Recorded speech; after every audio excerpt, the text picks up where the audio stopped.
শ্রীরামকৃষ্ণদেব সেই জন্য বললেন, পাছে মন্দ লোকের চোখে পড়ে তাই রূপ ঢেকে এসেছে ও ছাই চাপা বিড়াল। সেই জন্য প্রথমেই নারী শব্দের সঙ্গে যেটি, নারীর আভরণ হচ্ছে রূপ, নারীস্ব আভরণম রূপম। যদি রূপ থাকে, শুধু রূপের দ্বারা কিচ্ছু হবে না জগতে। সেই জন্য বলা হচ্ছে নারীস্ব আভরণম রূপম রূপস্য আভরণম জ্ঞানম।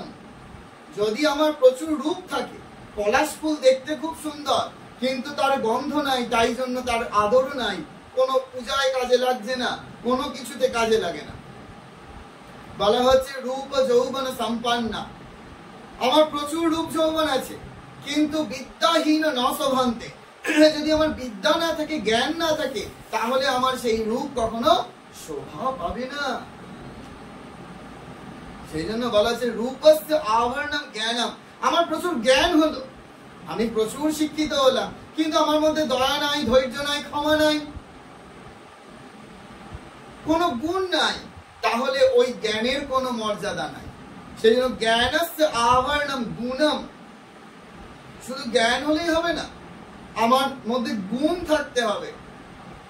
নারীর মধ্যে সব থেকে শ্রেষ্ঠ গুণ কি, সেটি বলতে গিয়ে বলা হচ্ছে গুণস্য আভরণম ক্ষমা। ক্ষমা করা, ক্ষমা করা। এই ক্ষমা হচ্ছে নারীর হচ্ছে সব থেকে মহৎ গুণ। দেখুন, এই জন্য না ভগবান সৃষ্টির আগে আদি থেকেই সমস্ত বড় বড় ডিপার্টমেন্ট গুলো নারীদের দিয়ে দিয়েছেন। ফিনান্স ডিপার্টমেন্টটা মা লক্ষ্মী দেবীকে দিয়েছেন, এডুকেশন ডিপার্টমেন্টটা মা সরস্বতী দেবীকে দিয়েছেন, ডিফেন্সটা দিয়েছেন মা দুর্গাকে, আর গোটা মেটেরিয়াল ওয়ার্ল্ডের কন্ট্রোলিং পাওয়ারটা দিয়েছেন মা পার্বতীকে। আমরা এগুলো বুঝি না, আমরা এগুলো জানি না। সেই জন্য আজকে আমরা নিজেদেরকে পুরুষের সমান বলে ভাবতে শুরু করেছি। পুরুষের সমান ভাবলে নারীরা নিজেদেরকে অধঃপথে নিয়ে যাবে, নারীরা পুরুষের থেকে অনেক এগিয়ে। আমাদের সেই ইতিহাস কেউ শোনায় না, আমাদের কেউ ইতিহাস জানায় না। বুদ্ধিজীবীরা মিছিল করছে আর বলছে পুরুষেরাও রাত্রিরে কাজ করবে, আমরাও কাজ করব। হাসি পায় এগুলো শুনলে, পোকার মতো কথা বলছে তারা। এতদিন চুপ করেছিলাম, দেবীর আগমনের সময় অপেক্ষা করছিলাম, এই সময় এবার বলতে শুরু করব। ভাবতেই পারে না মানুষ নারীদের অধঃপতন কেন আজকে, না এই যে তারা নিজেদেরকে পুরুষের সমান ভাবতে শুরু করেছে, নিজেদেরকে হীন দিন বলে মনে করছে। বিদ্যাসাগর মহাশয় বাল্য বিবাহ প্রথা রোধ করলেন, স্বামী বিবেকানন্দ পরিষ্কার বললেন বিদ্যাসাগর মহাশয় এমন কিছু মহৎ কাজ করলেন না বাল্য বিবাহ প্রথা রোধ করে। কি এমন করেছেন?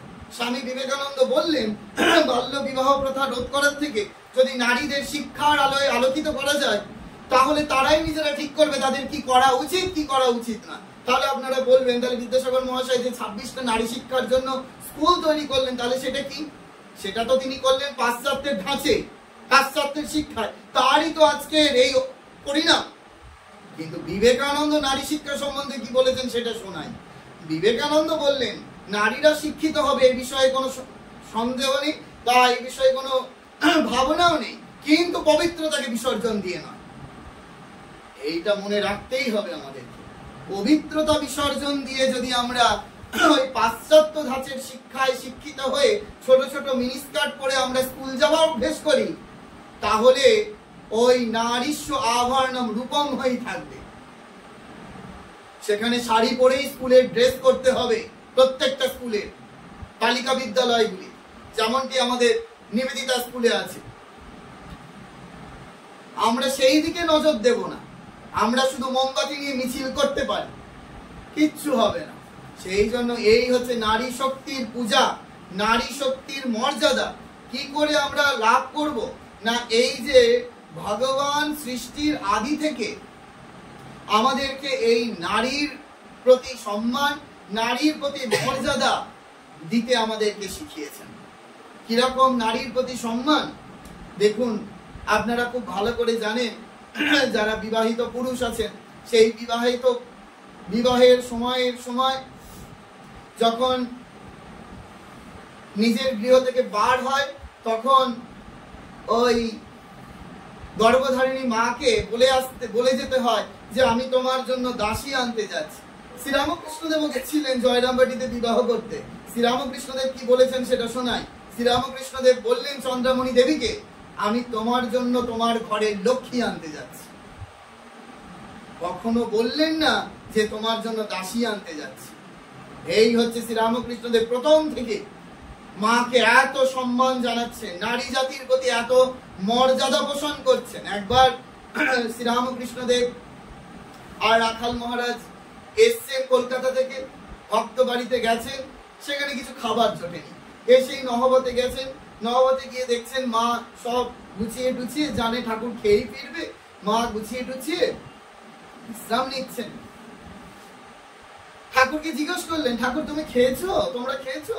ঠাকুর এক ঘটি জল খেয়ে এমন একটা ঢেকুর তুললেন, নিয়ে বললেন হ্যাঁ এই দেখো না, পেট ভরে একেবারে খাইয়ে দিয়েছে।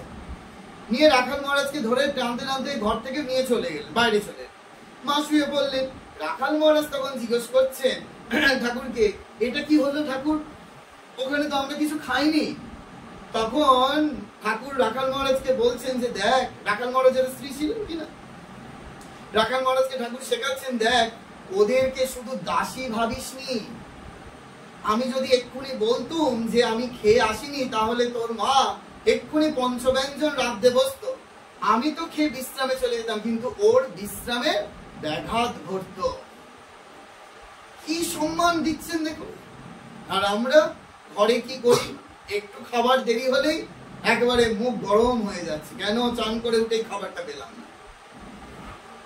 কোথায় আমরা ঠাকুরের নাম করছি, কিন্তু ঠাকুরের গুণগুলোকে আমরা অ্যাডপ্ট করতে পারছি না, আমরা তাদেরকে দাসী মনে করে ফেলছি।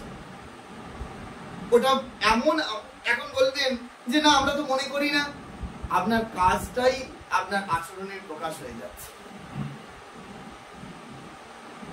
এইরূপ ভাবে যদি আমরা নারীদের মর্যাদা দিতে পারি, নারীদেরকে সম্মান জানাতে পারি, তাহলে নারীদের মধ্যেও সেই পবিত্রতা শক্তি জাগ্রত হবে। এমন পবিত্রতা জাগবে যে দানবীয় শক্তি তার দিকে তাকাতে পারবে না, স্পর্শ করা তো দূরের কথা, তাকাতে ভয় পাবে। পবিত্রতার শক্তি। এখন আপনি বলবেন যে এই যে বলা হলো জ্ঞানস্য গুণস্য আভরণম ক্ষমা, এই ক্ষমা করার পদ্ধতিটা কি সেটা বলি। ওই হালদার পুকুর থেকে মা স্নান করে সবে উঠেছেন, আর ওই হরিশ ভিজে কাপড় পরে মা রয়েছেন, সেই অবস্থায় মাকে ধাওয়া করেছেন। যেই ধাওয়া করেছেন, মা মড়াইয়ের চারদিকে 7 পাক ঘুরলেন, ঘুরে দেখছেন যে কিছুতেই একে নিরস্ত করা যাবে না। তখন একেবারে হরিশের বুকের ওপর পা হাঁটু দিয়ে জিভটাকে টেনে ধরে একেবারে চড় দিতে শুরু করলেন।